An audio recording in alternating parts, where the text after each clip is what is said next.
বদনামও একটা নাম, বদনাম হওয়াটাও একটা নাম।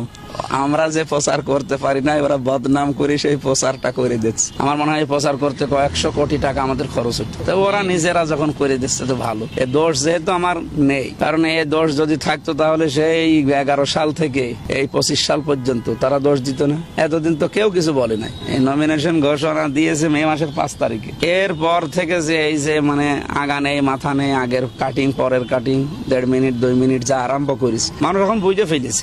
আমি যে উদাহরণ গুলো দিতে চেয়েছি, হয়তো উদাহরণে স্লিপ অফ টান হতে পারে উদাহরণ দিতে, কিন্তু কোরআন হাদিসে তো আর কোনো জায়গায় ঝামেলা হওয়ার কথা না, কারণ ওগুলো তো সব পড়ে যায়। যে সমস্ত উদাহরণ মিলাতে চেয়েছিলাম ওই উদাহরণগুলো যাই দিয়েছি, যদি ভুলও হয়ে যায় আমি পরবর্তীতে মিডিয়ার সামনে এসে বলেছি যে এভাবে বলা ঠিক হয়নি। তো ওইগুলো তারা এখন সামনে নিয়ে এসে, বিশেষ করে যে ইন্ডিয়ার এক নায়িকা রাশমিকা, এরপরে হযরত খাদিজাতুল কুবরা রাদিয়াল্লাহু তাআলা আনহা, এরপরে মাহা আলাইহিস সালামের ওইটা, এরকম কয়েকটা বিষয় ওরা সামনে নিয়ে আসে বেশি। যে মাওলানা গুলোকে ওরা লাগিয়েছে সে মাওলানারও তো কয়েকদিন আগে ভুল হয়েছে। তিনি বলছে হযরত খাদিজা আল্লাহর স্ত্রী, নাউজুবিল্লাহ।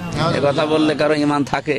তার যদি ঈমান না যায় আমার ঈমান যাবে, আমি তো ভুলে বলে ফেলেছি। সুতরাং এই কথাগুলো যারা বলছে তাদের সতর্ক হওয়া এবং বিরত হওয়ার জন্য আহ্বান জানাচ্ছি। আর আমি জানি মানুষ ওগুলো বিশ্বাস করে না। 15-16 মাসে যা আমরা অলরেডি দেখিয়েছি, চরিত্র কাদের নিয়ে জনগণ এখন তো দেখতে পাচ্ছে। ওনারা এই যে সালাউদ্দিন আহমেদ যিনি আছে দায়িত্বে, উনি কালকেও জানিয়েছে যে আমরা মদিনার সনদে বিশ্বাসী, মওদুদের সনদে বিশ্বাসী, নাউজুবিল্লাহ, মওদুদের ইসলাম। তো এই একটা কথা হলো, আপনি মদিনার ইসলাম বিশ্বাস করেন, তাহলে সেকুলারিজম, এরপরে জাতীয়তাবাদ, এরপরে যে ধর্মনিরপেক্ষ মতবাদ, এরপরে গণতন্ত্র যাই বলেন, এগুলো কি মদিনার সনদে আছে বা মদিনার ইসলামে আছে? মানে আপনার নিজেদের কথায় আপনারা নিজেরাই মিথ্যাবাদী। অন্য কাউকে মিথ্যাবাদী বানাতে গেলে আপনারা নিজেরাই পৌঁছে যাবেন। আর আমি আশা করবো এরকম মিথ্যা থেকে আপনারা দূরে থাকবেন। আপনি দেখতে পাচ্ছেন না এই যে চাপা মেরে মেরে আমরা বড় দল করে কি অপমান হইলো এই 4 জায়গায়, ডাকশো, জাকশো, চাকশো, রাকশোতে যে অপমান হয়েছে, বাকি যেগুলো আছে এগুলো তো আরো মনে হয় পৌঁছবে। বিশেষ করে ইসলামী বিশ্ববিদ্যালয়, এটা তো শিবিরের আতুর ঘর।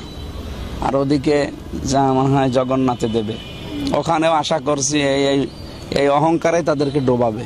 যেন অহংকার না করে আমরা যেহেতু অনেকদিন একসাথে ছিলাম, আমরা চাই আবার এভাবে মিলেমিশে। ওনাদেরকে আমরা আবার বলছি যে প্রতিদ্বন্দ্বী কোনোদিন মনে করি না, প্রতিযোগী মনে করি।